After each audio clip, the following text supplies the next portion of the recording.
Au fur et à mesure de votre saisie, votre généalogie va s'agrandir et s'étoffer. Les branches vont se développer. Eh bien, vous allez avoir après des difficultés à rechercher un individu, à savoir dans quelle branche il se trouve. Grâce à Généatique et à ses fonctions de recherche, vous allez retrouver cet individu très facilement. En fait, vous avez plein d'outils pour rechercher une personne par le nom, par le prénom, par un lieu par exemple, rechercher une personne par son numéro SOSA par exemple, pour les ancêtres. Vous avez d'abord la possibilité ici, dans l'espace de travail, de faire une recherche rapide.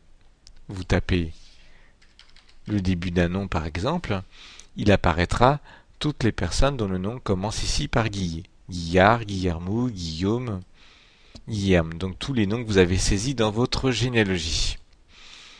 Vous allez pouvoir aussi par exemple limiter à un prénom. Voilà, ici j'ai tous les Pierres dont le nom commence par Guy. Guillaume, Guillermy, Guillou.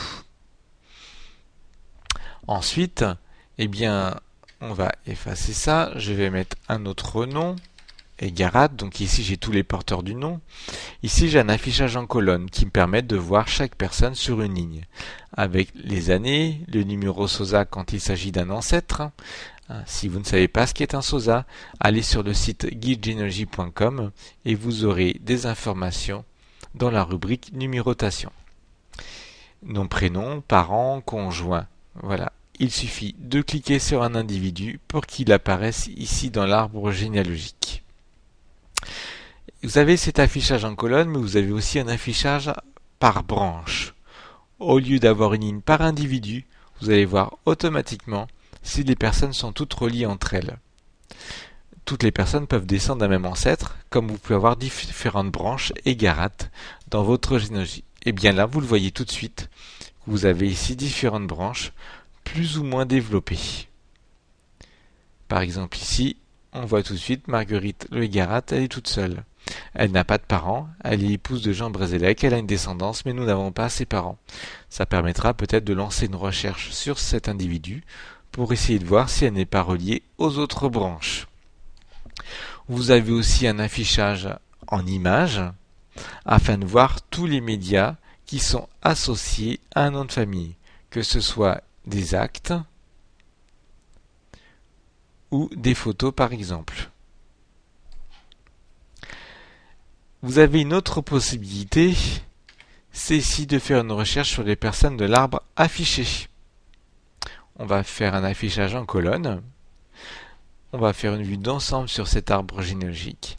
Eh bien, vous avez les personnes qui sont présentes ici, dans l'arbre. Un clic dessus et vous allez voir automatiquement à quel endroit la personne se situe dans cet arbre généalogique. Cela va être très intéressant, notamment si vous avez un grand arbre affiché, par exemple sur 10 générations. Nous allons fermer cet espace de travail et nous allons aller dans la recherche ou création d'une personne, la recherche classique.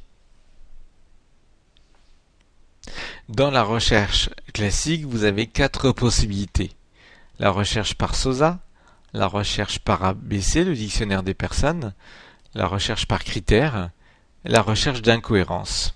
Nous verrons en détail chaque possibilité.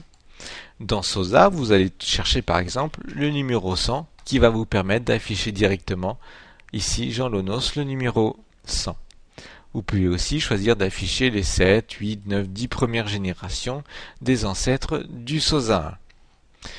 Vous pouvez aussi sélectionner directement le DQJUS, c'est-à-dire le SOSA 1 de votre arbre généalogique. Ensuite, vous pouvez faire une recherche par ABC. Ici, vous avez différentes possibilités dans ABC. La recherche par nom de famille. Vous allez avoir tous les patronymes. Un clic ici, par exemple, sur Abgral et vous avez tous les porteurs du nom. Vous pouvez régler chaque colonne.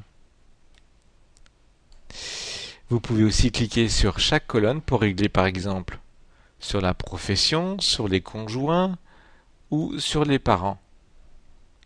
Enfin, vous allez, comme dans la recherche rapide, avoir un affichage par branche ou en image.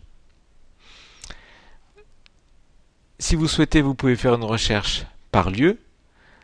Vous avez tous les lieux que vous avez saisis dans votre généalogie. Un clic sur un lieu et toutes les personnes ayant eu un événement dans cette commune apparaissent. Et grâce à la colonne SOSA, vous voyez automatiquement ici les ancêtres qui ont eu un événement ici à La Roche-Derrien. Il est possible enfin de faire une recherche par profession afin de voir tous les laboureurs saisis dans votre généalogie, ou par exemple ici les lieutenants ou les lavandières. La recherche par critère va vous permettre de faire des recherches sur, par exemple, ici un nom de famille, je cherche tous les Servigé. Je peux aussi limiter, comme tout à l'heure, à un prénom ou à un conjoint. Je vais chercher les couples, donc Servigé et Garat, et je lance ma recherche. La personne apparaît ici. On peut aussi limiter à une période, par exemple, ou à un lieu.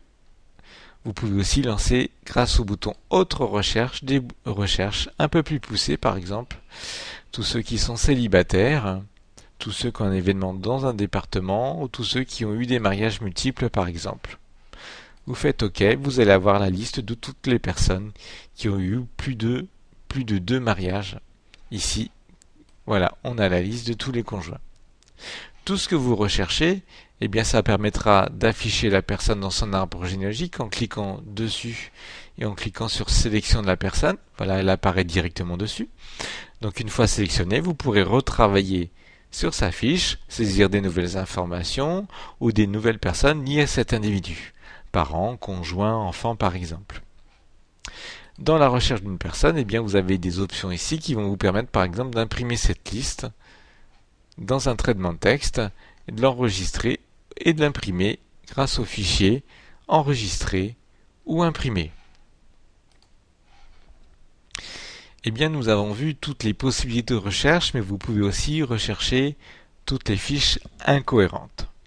Lorsque vous effectuez des saisies, il se peut que vous fassiez des erreurs de date. Par exemple, vous allez saisir qu'une personne est née en 1900 et que sa mère est née en 1890. Tout de suite, le logiciel va détecter une incohérence par rapport à l'âge de la mère à la naissance de l'enfant.